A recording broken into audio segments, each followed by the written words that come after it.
like a Hellcat.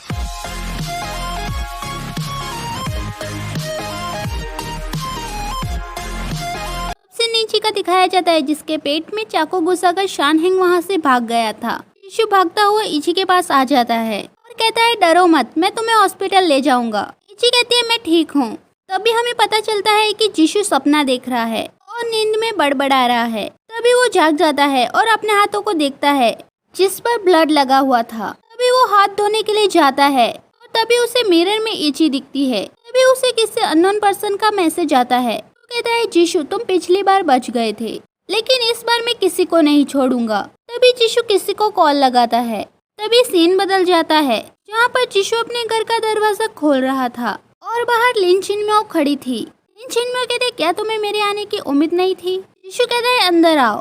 तभी लिन चिनम्याओ अंदर आती है। जीशू कहता है तुम यहाँ क्या करने के लिए आई हो? लिन चिनम्याओ कहते क्या मैं यहाँ नहीं आ सकती? जीशू कहता है मेरी एक गर्लफ्रेंड है और मैं नहीं चाहता कि वो किसी कारण से मुझे गलत समझे। जीशू कहता है पहले हमारे बीच में जो कुछ भी हुआ उसके लिए मैं माफी मांगता हूँ। लिन चिनम्याओ कहते हैं क्या तुम्हें माफी मांगनी चाहिए? क्योंकि वो मैं हूँ जिसे तुमसे माफी मांगनी चाहिए। जीशू कहता है ये तुम्हारी गलती नहीं है। लिन चिनम्याओ कहते हैं मैं अपनी गलती की माफी मांगने के साथ साथ अपने पास्ट को गुड बाय कहने के लिए आई हूँ। लिन चिनम्याओ कहते हैं अगर मैंने तुम्हारी यूएसबी नहीं ली होती तो क्या हम पहले की तरह हो सकते थे? जीशू कहता है जो हो चुका है उसके बारे में क्या सोचना। लिन चिनम्याओ कहते हैं ठीक है गुड बाय। तभी जीशू लिन चिनम्याओ को रोकता है। अब सीन मॉर्निंग का दिखाया जाता है जहाँ लिन चिनम्याओ और जीशू दोनों हाथ पकड़कर कैफे आए थे और चेयर पर बैठ जाते हैं। तभी इची भी वहाँ आ जाती है और उन दोनों को बैठा हुआ देखकर कहती है तुम दोनों काम के बारे में बात कर रहे हो तो मैं बाद में आती हूँ। ऐसा कहकर वो वहाँ से जाने लगती है, लेकिन जीशू उसे रोकते हुए कहता है सॉन्ग इची चलो ब्रेकअप करते हैं। इची कहते तुम्हारा क्या मतलब है? मैंने सही से सुना नहीं। तभी जीशू दूसरी तरफ देखता है और कहता है चलो ब्रेकअप करते हैं। इची कहते हैं क्या तुम मुझे अप्रैल फूल आने से पहले ही अप्रैल फूल बना रहे हो? तो फिर मैं भी कुछ कहूँगी। जीशू अब मैं तुम्हें पसंद नहीं करती। जीशू कहते हैं मैं सीरियस हूँ, हम कुछ समय से एक साथ हैं, लेकिन मुझे लगा कि हम दोनों एक दूसरे के लिए सही नहीं हैं, इसीलिए हमें जल्दी से ये सब कुछ खत्म कर देना चाहिए। इची कहते हैं एक दूसरे के लिए सही नहीं है? क्या तुम्हें कुछ हुआ है? वहीं शानहेंग बाहर से सब कुछ देख रहा था। इची कहते हैं मेरी तरफ देखो, क्या तुम सच में मुझसे कोई रिश्ता नहीं रखना चाहते? क्योंकि शानहेंग भी देख रहा था। तभी जीशू कहता है हाँ और वहाँ से चला जाता है। तभी इची उसके पीछे जाती है और कहती है मैं तुमसे आखिरी बार पूछ रही हूँ कि तुम ये सब क्यों कर रहे हो? जीशू कहता है हम दोनों एक दूसरे के लिए सही नहीं हैं। मैं तुम्हारे साथ कुछ समय के लिए था क्योंकि मैं तुम्हें अपनी नॉवल को नुकसान नहीं पहुंचाने देना चाहता था और अब ये खत्म हो गया है और मैं जीशू हूँ, मैं कभी नहीं बदल सकता।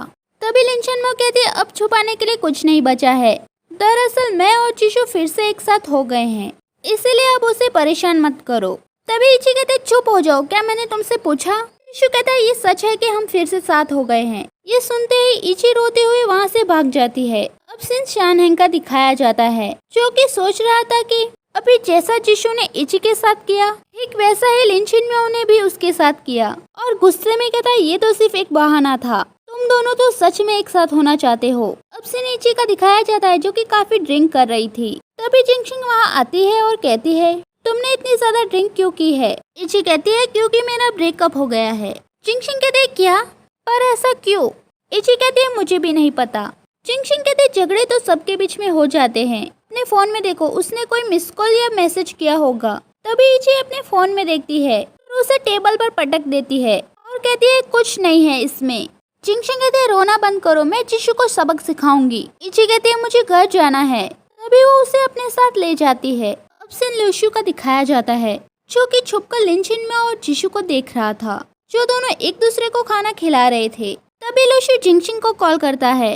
जिंगशिंग कहते हैं मैं अभी तुम्हें ही कॉल करने वाली थी, तुम्हारे फ्रेंड ने मेरी बेस्टी को बुली करने की हिम्मत कैसे की? लूशू कहता है मैं भी तुमसे यही कहना चाहता हूँ, तुम सोच भी नहीं सकती कि मैंने अपनी आंखों के सामने क्या देखा। मैंने लिन चिनम्याओ और जीशू को साथ में देखा और मुझे लगा कि मैं कॉलेज के दिनों में चला गया हूँ। नहीं, कॉलेज के दिनों में भी जीशू ने कभी ऐसा नहीं किया। जिंगशिंग कहते उसे वहीं रोक के रखो, मैं अभी वहाँ आती हूँ। वहीं दूसरी तरफ शानहेंग भी उन दोनों को छुपकर देख रहा था। वहीं थोड़ी देर में जिंगशिंग भी वहाँ आ जाती है और चिल्लाते हुए कहती है आज तो मैं उसे पीट पीट कर मार डालूंगी। वहीं इची भी उसके पीछे पीछे वहाँ आ चुकी थी। दूसरी तरफ जिंगशिंग सीधा जाकर जीशू का कॉलर पकड़ लेती है और कहते तुम इची के साथ ऐसा कैसे कर सकते हो।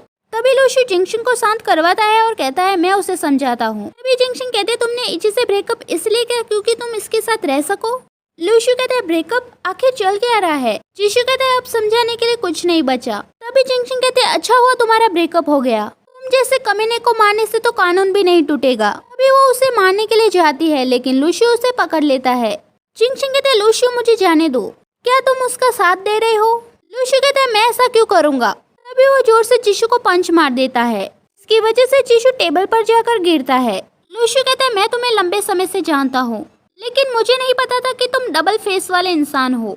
जीशू कहता है अगर तुम मुझे मारना चाहते हो तो मार सकते हो लेकिन मैं तुम्हें नहीं मारूंगा। तभी लूशू फिर से उसे मारने के लिए जाता है लेकिन पीछे से इची कहती है रुक जाओ। तभी इची जीशू के पास जाती है और कहती है मैं यहाँ सब कुछ खत्म करने के लिए आई हूँ। तभी वो उसे कुछ देती है लेकिन वो ले नहीं रहा था, इसलिए वो उसकी टेबल पर रखकर जिंगशिंग को वहाँ से ले जाती है और लूशू भी उनके पीछे जाता है। उनके जाने के बाद लिन चिनमियाओ जीशू से कहती है क्या तुम्हें चोट तो नहीं लगी।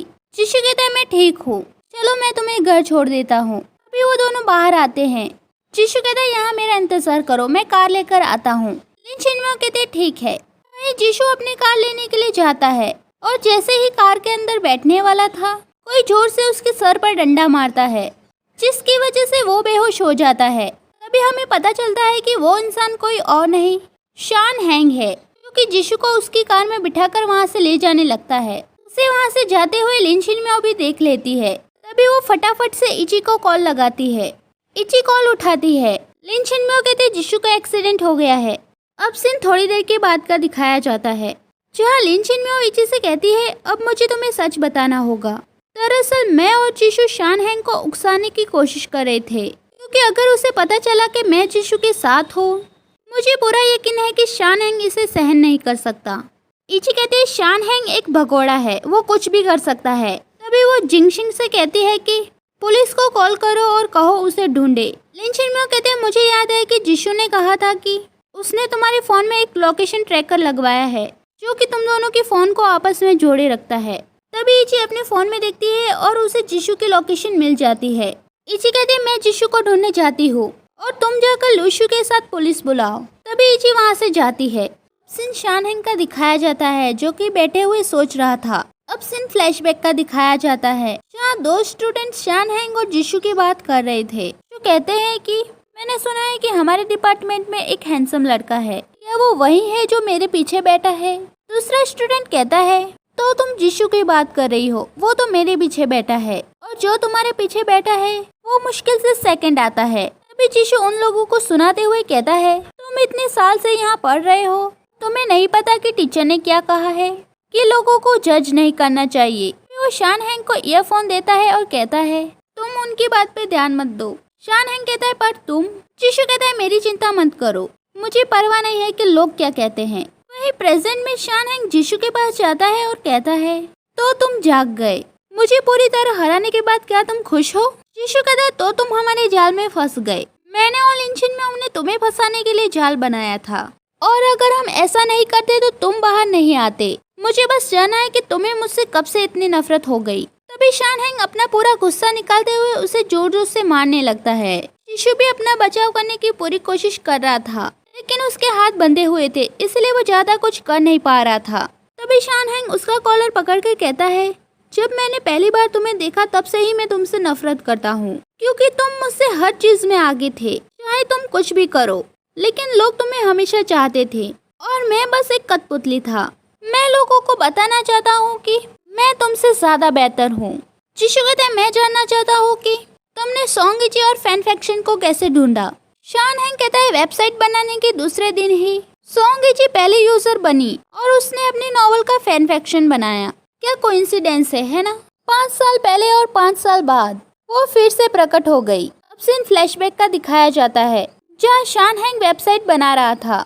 जब उसकी वेबसाइट बन जाती है तब उसे पहला ही नाम सोंगइची का दिखता है। सेट में जीशू अपनी रस्सी खोलते हुए कहता है जब मुझे पता चला कि वो वेबसाइट तुम्हारी है तो क्या तुम्हें पता है मैंने क्या सोचा। शान हेंग कहता है मैं नहीं सुनना चाहता, बंद करो। फिर वो फिर से उसे मारने के लिए जाता है, लेकिन इस बार जीशू के हाथ खुल चुके थे और वो दोनों फाइट करने लगते हैं। दरअसल हम दोनों एक जैसे हैं, लेकिन फर्क इतना है कि तुमने गलत तरीका अपनाया।